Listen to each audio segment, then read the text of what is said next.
இந்த கோயம்புத்தூர் பக்கம்லாம் சொல்லுவாங்க. பிடிக்கலன்னா வச்சுக்கோங்க, வெட்டி ஆத்துல விட்டுருவோம் அப்படின்னு சொல்லுவாங்களாம் அந்த காலத்துல. கோயம்புத்தூர் இப்ப என்ன நிலைமையில இருக்கே தெரியல. அங்க பொண்ணும் கிடைக்கல, ஒரு இலவும் கிடைக்கல. அது எப்படி போட்டோம் நமக்கு என்ன? இப்போ இதுல வந்து அ அ நம்ம இந்த கேஸ தான் பார்க்குறோம். இந்த நாடார் சமூகத்துக்கு இவ்ளோ கர்வம் இருக்கே! உங்க ஜாதியிலேயே கல்யாணம் பண்ணி எத்தன பேருக்கு டைவர்ஸ் ஆயிருக்கு? எத்தன பேர் வாழ்க்கை வீணா போயிருக்கு? இப்போ நான் வந்து எல்லாரும் போய் கலப்பு திருமணம் பண்ணுங்கன்னு நான் சொல்லல. இயல்பா வந்து ஒரு காதல் வருது. இயல்பா ஒரு காதல் வருது.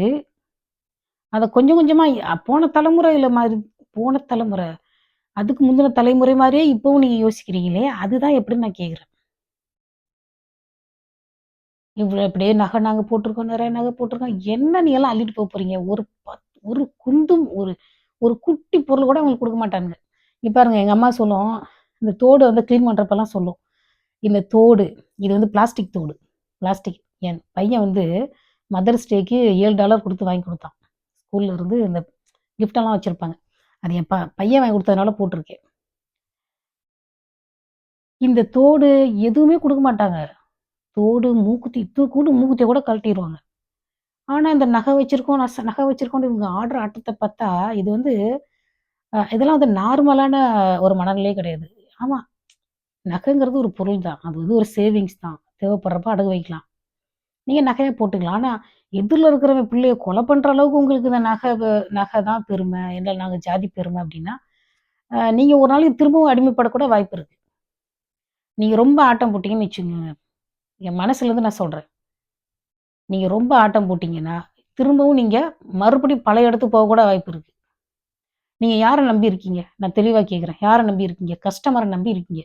அது என்ன கடை? போத்தீஸு, சரவணா ஸ்டோர்ஸு, அப்புறம் ஏதோ இந்த லெஜெண்ட் சரவணா ஸ்டோர்ஸ் அவர் தான். இந்த சினிமால நடிச்சாரு அவரு.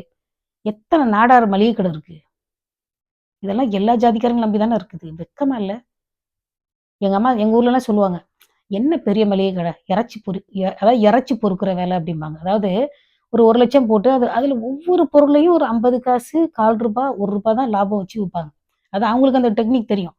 ஆனா எங்கள மாரி விவசாயிகள் என்ன தெரியுமா சொல்லுவாங்க, "ச்சே அது என்ன உட்காந்துக்கிட்டே இருக்கிறது ஒரு இடத்துல." எங்க வீட்லலாம் சொல்லுவாங்க, "எதுக்கு ஒரே இடத்துல உட்காந்துக்கிட்டு இருக்கணும்? நம்மலாம் வந்து ப்ரொடியூஸ் பண்றோம். பாலு, காய்கறி, பழம், பூக்கள், கோயிலுக்கு போற பூக்கள் எவ்வளோ நாங்க ப்ரொடியூஸ் பண்றோம். தட் இஸ் அது ஒரு சாட்டிஸ்ஃபேக்ஷன் இருக்கு. புரியுதுங்களா? நாங்க வந்து யாரையும் சார்ந்து இல்ல. நாங்க வானத்த சார்ந்து மட்டும் தான் இருக்கோம். கடவுள சார்ந்து மட்டும் தான் இருக்கோம். ஆனா கடை வைக்கிறவங்க அப்படி கிடையாது.